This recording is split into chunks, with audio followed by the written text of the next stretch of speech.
we're back again. It's the MIPBlog team. We're in full swing of covering MIPCom. There's all sorts of things going on. It's non-stop and intense, but in a good way, of course. What have you just been up to, Angela? We just came out of a couple of things actually. There were the creative panels, so we saw the Walking Dead team, Gail Ann Hurd and the girl who plays Lori Grimes, as well as piles of people from AMC, their marketers, etc., talking about what made the Walking Dead special. And it's actually really cool what they did. So basically, taking into account how global expectations for content have changed since digital, what they did was they created a global launch almost as if it were a film. So they were talking about the logistics associated with that, trying to keep things on schedule, what happened worldwide when things changed.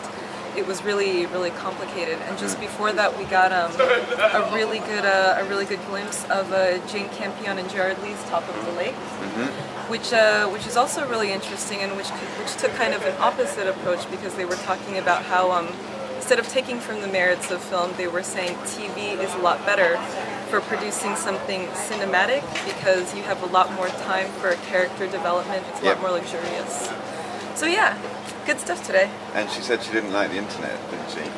Well, awkwardly, wasn't it? Yeah, at the end, because we asked a question. We said, "What do you think about your work in the context of all this digital and social stuff going on?" And she said, "Oh, you know, I'm not on Facebook. I don't like it." And then her co-writer, Gerard Lee, he was kind of like, "Yeah, I'm scared of what it's doing to our industry. It's going to do the same to it as it did to music."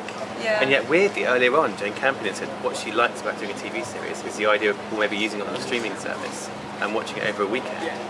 So she was kind of saying, actually, I quite like this digital bit over here.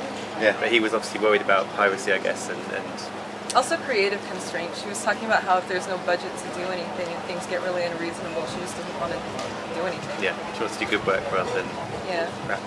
Was that compared with The Walking Dead, which is one of the most social shows? Which was very social and which pulled a lot from the strategies of film and cinema. Yeah. Yeah. What about tomorrow? There's something right up your street tomorrow, isn't there?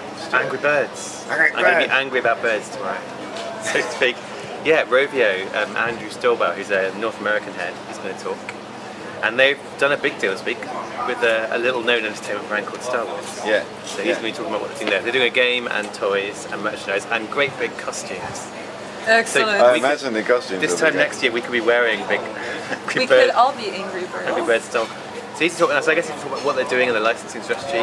He may have something to share on their TV show. They announced at MIP TV earlier in the year. It's due to debut soon. Animation show. We don't know if it's going to be on TV. Yeah, I mean it could be distributed through their own apps. I mean they kind of said at the time, as you say, they weren't really looking for a TV deal, but they're doing deals with people like Samsung to put it on phones and devices. So yeah, so that should be. I think there'll be a lot of people.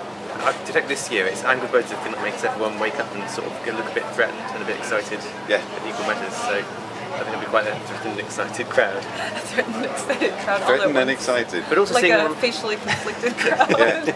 But also seeing them on the big stage. I mean, I think they've been up to you before, haven't they, Rovio? But seeing that kind of company here at MIP on the grand auditorium stage, same place as Jane Campion and all the big swinging men from the US industry, it just shows you where it's going. Yeah, because he's... Sorry, Angela. The world is...